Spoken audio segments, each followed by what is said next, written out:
This is important whether you're investing for a 4-year-old, a 14-year-old, or a 74-year-old.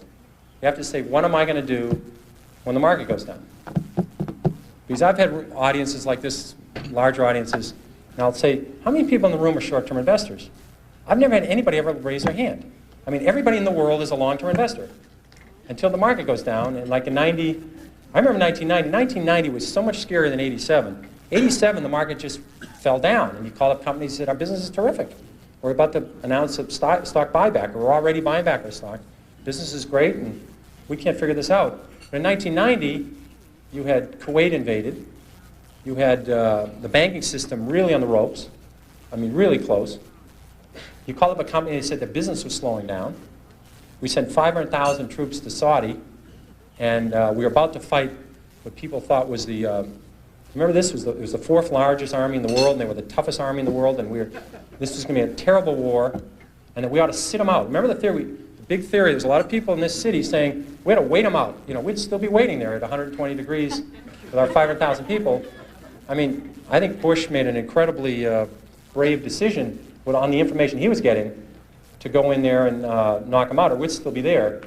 But that was an ugly time, and that was very scary, and the public stood, some people learned from 87, and they stood throughout that and said, I'm confident about the next 5, 10, 15 years of this country, and they hung in there.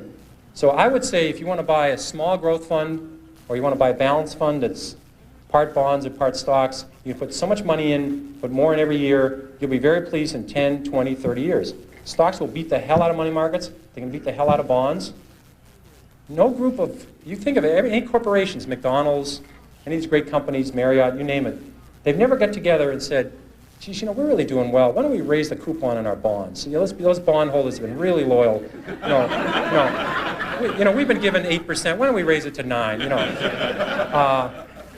But companies like Automatic Data Processing, they do payroll. It's an amazing, prosaic company.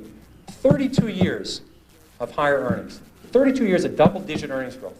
We've had recessions, we've had wars, we've had changes in Congress, changes in the Supreme Court.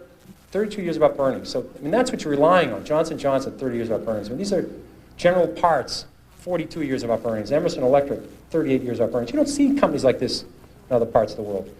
So I think that's what you buy when you buy a fund. You're buying a bunch of good companies.